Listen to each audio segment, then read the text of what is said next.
अमरावती महानगरपालिकेच्या वतीने नुकतीच प्रारूप मतदार यादी जाहीर करण्यात आली असून या यादीवरून प्रभाग क्रमांक 18 मध्ये मोठा वाद निर्माण झाला आहे।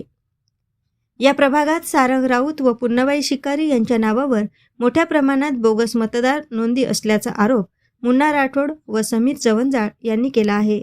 आरोपानुसार संबंधित व्यक्ती प्रत्यक्षात या पत्त्यावर वास्तव्यास नसतानाही त्यांच्या नावावर सुमारे 200 मतदारांची बोगस नोंद करण्यात आली आहे। या कथित अनियमिततेमुळे मतदार यादीच्या पारदर्शकतेवर प्रश्नचिन्ह उपस्थित झाले आहेत। या प्रकरणावरून वाद अधिकच चिघळत असून शुक्रवार दिनांक 19 डिसेंबर रोजी मुन्ना राठोड व समीर जवंजाळ यांच्या वतीने पुन्हा एकदा पत्रकार परिषद घेण्यात आली। यावेळी त्यांनी प्रारूप मतदार यादी आणि निवडणुकीसाठी जाहीर करण्यात आलेल्या अंतिम मतदार यादीत कोणताही बदल करण्यात आलेला नसल्याचा गंभीर आरोप केला। तसेच मतदार यादीत अचानक मोठ्या प्रमाणात मतदार संख्या वाढ, बनावट पत्त्यांवर एकाच वेळी शेकडो मतदारांची नोंद तसेच आक्षेप नोंदवूनही कोणतीही दुरुस्ती न झाल्याचा दावा करण्यात आला। या प्रकारामुळे आगामी निवडणुकीच्या प्रक्रियेवर परिणाम होण्याची शक्यता त्यांनी व्यक्त केली। दरम्यान महानगरपालिका व निवडणूक प्रशासनाने तातडीने दखल घेऊन मतदार यादीत आवश्यक दुरुस्ती न केल्यास थेट राज्य निवडणूक आयोगाकडे तक्रार दाखल करण्यात येईल असा इशाराही यावेळी देण्यात आला। महानगरपालिका निवडणूक 2026 करिता जे महानगरपालिका आयुक्त मॅडमनी ही निवडणूक पूर्णपणे पारदर्शक ठरणार आहे असं जे सांगितलं ते आता असं वाटत आहे की ते अत्यंत चुकीचं आहे। ही निवडणूक कुठेही पारदर्शकपणाची दिसत नाही। आम्ही प्रारूप यादीवर 8/12/2025 ला काही नगरसेवक, माजी नगरसेवक व मी स्वतः काही बाबतीत आक्षेप घेतला होता। त्यामध्ये मुख्यतः आक्षेप आमचे मित्र सारंग राऊत हे जे भाजपाचे कार्यकर्ते आहे त्यांच्या घरामध्ये एक 200च्या जवळपास मतदान आढळून आले। आजही ते मतदान तसेच आहे। त्या व्यतिरिक्त पुन्नीबाई शिकारी या नावाने 45 मतदान एक घर क्रमांक 202 मध्ये आढळले, परंतु हे घर क्रमांक 202 प्रभाग क्रमांक 18 मध्ये कुठे आहे याची सुद्धा आजपर्यंत घेतलेल्या आक्षेपावर आम्हाला कुठलीही माहिती महानगरपालिका निवडणूक विभागाने दिली नाही। त्यामुळे ही निवडणूक खरंच पारदर्शक ठरणार आहेत का हे आता जनतेसमोर दिसणार आहे।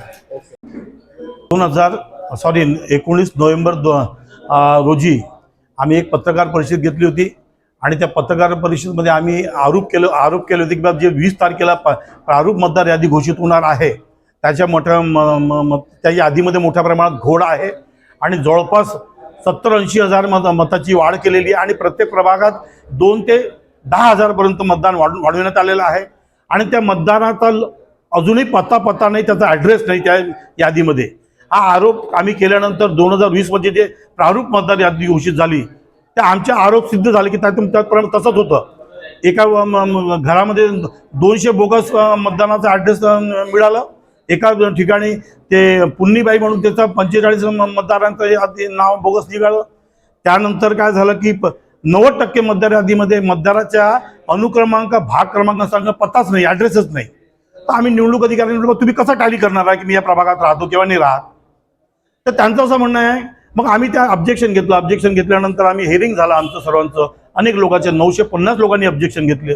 हिअरिंग झाला। हिअरिंगमध्ये आमच्या हिअरिंगला काही निवडणूक अधिकाऱ्यांनी व मनपाच्या आयुक्तांनी काही महत्त्व दिले नाही, ते फक्त खाण्यापुरती होती। त्यानंतर आम्ही जे अधिकृत यादी घोषित पाहिलं तर तशीच परिस्थिती, ते बोगस मतदान तसंच आहे। 25,000 मतदान तसेच आहे, इतर प्रभागातले मतदान तसेच आहे। तर त्यांनी आमचा असा आरोप आहे की त्यांनी सत्ता पक्षाच्या नेत्याच्या इशाऱ्यावर ह्या निवडणूक हायजॅक करण्याचा प्रयत्न केलेला आहे। त्यामुळे मताची चोरी, मतदान चोरीचा प्रकार मोठ्या प्रमाणात होण्याची शक्यता नाकारता येत नाही आणि ही जी निवडणूक प्रक्रिया आहे याच्यामुळे हजारो मतदान निवडणुकीपासून, मतदानापासून वंचित राहण्याची शक्यता नाकारता येत नाही।